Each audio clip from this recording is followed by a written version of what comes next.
చూస్ country delight, live better. ఇప్పుడే country delight యాప్ని download చేసుకోండి. ఇటీవల దేశంలో భార్యల చేతిలో భర్తలు దారుణంగా చనిపోతున్నారు. ప్రియుడు మోజులో పడి కట్టుకున్న భర్తలను నిర్దాక్షిణ్యంగా చంపేస్తున్నారు. కానీ ప్రియురాలి కోసం కట్టుకున్న భార్యను నమ్మించి హత్య చేశాడు ఓ దుర్మార్గుడు. పక్కా ప్లాన్తో హత్యను దోపిడీ దొంగలు చేశారని అందరినీ నమ్మించే ప్రయత్నం చేశాడు. కానీ పోలీసులు కేవలం 24 గంటల్లోనే హత్య మిస్టరీని ఛేదించారు. భర్త రోహిత్, అతని స్నేహితురాలు రీతు ఇద్దరిని కూడా అరెస్టు చేశారు పోలీసులు.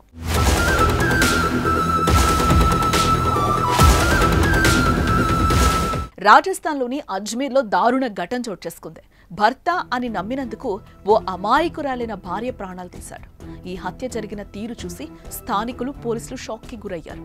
రోడ్డు పక్కన నిస్సహాయ స్థితిలో భార్యాభర్తలున్నారు. దోపిడీ దొంగలొచ్చి తన భార్యను దారుణంగా కొట్టి అన్ని దోచుకుపోయారంటూ భర్త స్థానికులతో చెప్పాడు. వెంటనే వాళ్ళు పోలీసులకు సమాచారం ఇచ్చారు. అంబులెన్స్ తీసుకుని పోలీసులు ఘటనా స్థలానికి వచ్చారు. తన భార్యను ఎలాగైనా రక్షించండి ప్లీజ్ అంటూ తన చేతుల్లో ఎత్తుకొని అంబులెన్స్ దగ్గరకు వచ్చాడు. నా ప్రాణాలు పోయినా పర్వాలేదు, నా భార్య ప్రాణాలు కాపాడండి అంటూ వైద్యులను బ్రతిమలాడాడు.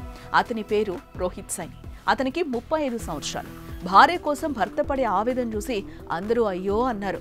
కట్ చేస్తే ఆ భర్తే అసలు హంతకుడు అని తెలిసి పోలీసులకు మైండ్ బ్లాంక్ అయింది.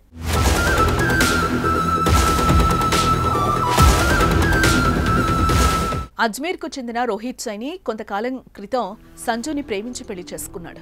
పెళ్లైన కొత్తలో ఇద్దరు ఎంతో అన్యోన్యంగా ఉన్నారు. ఇటీవల రోహిత్కి రీతు సైని అనే ఓ యువతి పరిచయం అయింది. ఆ పరిచయం ప్రేమగా మారి అక్రమ సంబంధానికి దారితీసింది. తమ అక్రమ సంబంధానికి సంజు అడ్డొస్తోందని, ఆమెను చంపేయాలని రోహిత్తో రీతు సైని చెప్పింది. ఈ నెల 9న రాఖీ పౌర్ణమి సందర్భంగా సంజు తన సోదరులకు రాఖీ కట్టేందుకు వెళ్లింది. 10వ తారీఖు అత్తామామల ఇంటి నుంచి తన భార్యను తీసుకొచ్చేందుకు బైక్ పై వెళ్లాడు రోహిత్. ముందుగా వేసుకున్న పథకం ప్రకారం బైక్ రోడ్డు పక్కన ఆపి భార్యను చంపాడు. తనను గాయపరుచుకున్నాడు.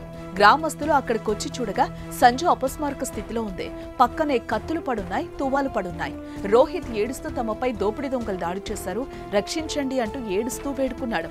గ్రామస్తులు పోలీసులకు సమాచారం అందించగా సంఘటనా స్థలానికి చేరుకుని కేసు నమోదు చేసుకున్నారు పోలీసులు.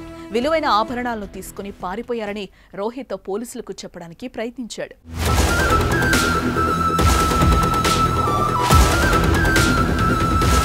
అంబులెన్స్ లో ఇద్దరిని ఆసుపత్రికి తరలించారు. కానీ అప్పటికే సంజు చనిపోయింది.